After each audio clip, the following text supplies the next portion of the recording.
Hayward School in Nottingham has one of the fastest rates of improvement in attendance and punctuality in the country. When you think when we started there was 149 pupils through here, and I mean they were queuing halfway up the drive and that was a regular thing, and now we've got just dribs and drabs.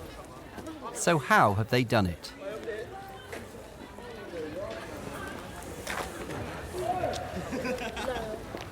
Break's over and head teacher Jill Hislop is on the beat, ensuring pupils get back to their lessons on time. Come on, boys.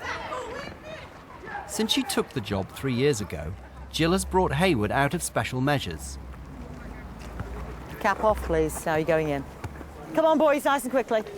And she's boosted attendance from 81 to 88%, using a philosophy based more on carrots than sticks. Come on, nice and quickly. When I came here, the view was very much that it was a school that was neglected, not cared for, and really gave the message that these children aren't important. Used to come late sometimes, about 3 times a week. Just not nice, not friendly. People used to rip displays down and it just used to look like nobody cared. I got here sometimes, but not most of the time. One of the things that I did from the start was wanted to just get the children feeling that somebody cared about them again. Do you want to hold your ball for you? Yes. We do use the sticks in that we have detentions and we do have a process that we follow through. But my view is very much that children need to want to come to a school. You know, if you just punish children, they're going to quickly get the message that there's nothing that they seem to be able to do right. When I first came to the school, there was a lot of shouting, there was a lot of anger, there was a lot of lack of any real dialogue. So we've had to change a real ethos in the school. We've had to really re-engage children. Central to that change of ethos is a new American approach to relationships between staff and pupils, based on consistent management and cooperative discipline. CMCD. It's all about a change in philosophy, and it's very much based on very positive things. It's about a positive tone in the classroom and using different classroom strategies, which you know, are not rocket science things in themselves, but just classroom managers getting the children themselves engaged in the whole process of their education, that it's a caring environment. And that's worked very effectively to help engage the children. You three. That's the hey, it's lovely to see you today. I know. Humanities teacher Claire Hamilton had a tough time when she first arrived 4 years ago. She's noticed a big improvement in pupil attitudes, much of it down to a reward scheme that's central to the CMCD programme. Since Miss Hislop arrived, we've spent less onus on dealing with the bad behaviour, but more towards dealing with the children being in class and actually working. We've had things such as rewards that focus on the positive side of attendance and punctuality. One of the main ones is an on-time ticket. This is given to every child in the class once a week who attends on time. They then write their name on it and hand it back in. Once a month, I will pick 2 children in each class, a girl and a boy, and I will give them a Model Citizen of the Month award. We've got various different postcards. Rather than sending a letter to the parents, the postcards, you often get a child maybe put their head round your door and say, "Thank you, miss." And whereas maybe if you sent a letter to their parents, they wouldn't have done that. It helps build a teacher-pupil rapport. Numbers down, how many sides they've got. Another key strategy was to broaden the curriculum to meet the needs of less academic pupils. Children are not going to go to their lessons if they can't actually access the education that's been delivered. And do you know the difference between those 2 types of triangle?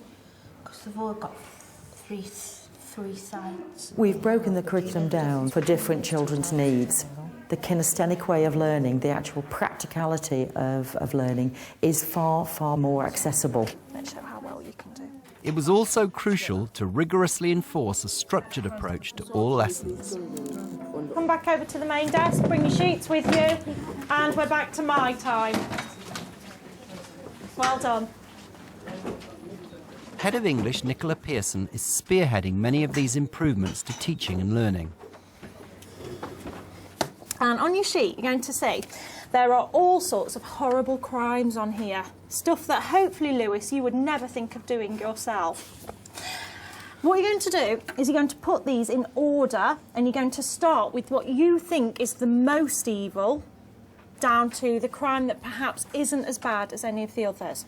What I'm looking for is that you can tell me what you think, because if we want to get level 5 and above on the exam, we need to really show that we've thought about what's happening in the play, OK?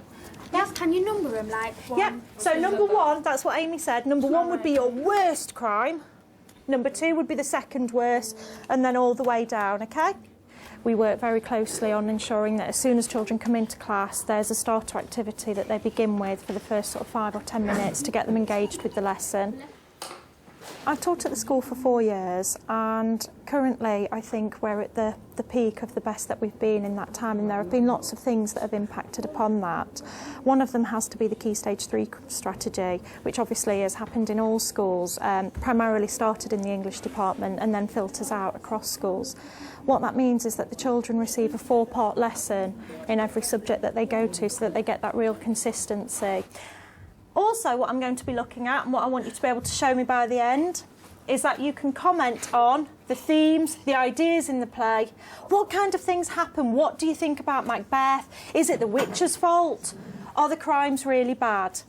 I'd say that one was next, because if someone knows someone's a murderer but says nothing, it's not really that bad, is it? Number 12. Yeah. We think that a woman who kills her own child is number 1 because she brought him into this life and then she's taking him back out again. So that's not really fair, though. Yeah, but we don't know how old he is, though. He could be like 25. Teaching and learning is the main thing. If children don't come to school and they don't attend a positive lesson that engages them from the start, that gets them involved and that takes their feedback, they're not going to want to come to school, and therefore they vote with their feet. Amy, start me off, please. Which crime did you and Alicia think was particularly bad? And most importantly, level 5, why? Well done.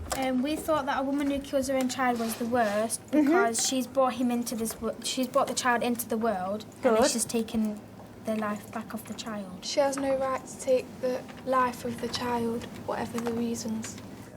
I think attendance and punctuality do need to be separated, definitely. If children are attending school, that's a great start, and we obviously need to work on that and build on that. We have had a culture in the past, and to a certain extent that still exists, but that we're working on, where children will attend school but that feel it doesn't necessarily matter what time they arrive to school. And I think that's the second stage. Great that we're actually getting them through the door and we're getting them here, and then the next step is to ensure we get them here on time. So punctuality has also been tightened, with some carefully targeted sanctions like a new late gate.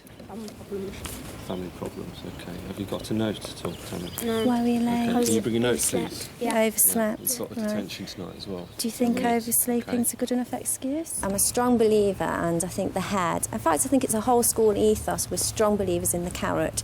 So as far as we can take it down the line, we will stay as positive as we can. We will encourage the children into school, we'll try and make it a positive event for them. It's more or less a last resort that we will take any action against the children or the families.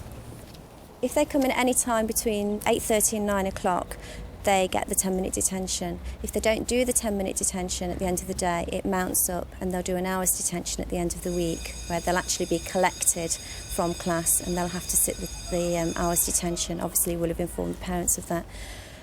If they come in after 9 o'clock and continue to come in after 9 o'clock, there's now a new system in place where we can actually give a £50 fine. So, who to? To the parents.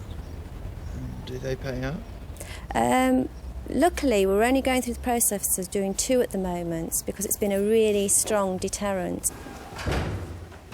Like most schools, electronic registration and first day calling to parents have also been introduced. Each week, the attendance team meet to check progress. The continuation of the rewards in assembly, Jill said that we can have some bigger prizes at the end of the year. Great. So we're going to take them out for either bowling or something like that for the best form. And that will be helped by Glenys actually taking out for the form competition some of the most poor attenders, so it's a bit fairer on some of the forms who've got some non-attenders, for example. Any other issues we need to bring out? Anything about the system or...? No, just to let you know really how First Strike's going.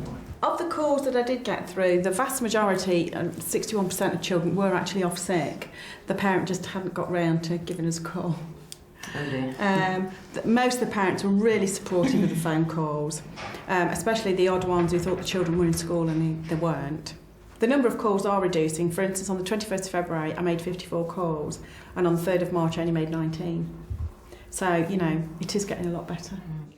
So far, Jill Hislop's positive approach has paid dividends. But to maintain the improvement, she feels she needs to be constantly on alert. Right, we're just coming up to the end of the school day, and any child that has arrived late this morning will have a 10-minute detention at the end of the school day. And if they do that 10-minute detention, then that's the end of the matter in terms of the punishment for that lateness this morning. However, if they're late more than once in any one day, then they would have a longer detention. So again, it's trying to actually use systems effectively to ensure that they do know that if they don't get things right, there is a consequence to it. But that you know, there's no point in setting up long detention systems. It's better that they just understand what they have to do and how to put something right quickly and then learn from it. So we set up a detention system here in the dining area, which is the main focus in the school, and they come to that at the end of the afternoon. Mrs. Wallace is in the process of setting this up for us. We're looking at about 20 tonight, about 20 students due for late detention, and they've all been reminded this afternoon. So the sooner they arrive, the better. You see, some of them are running to their detention.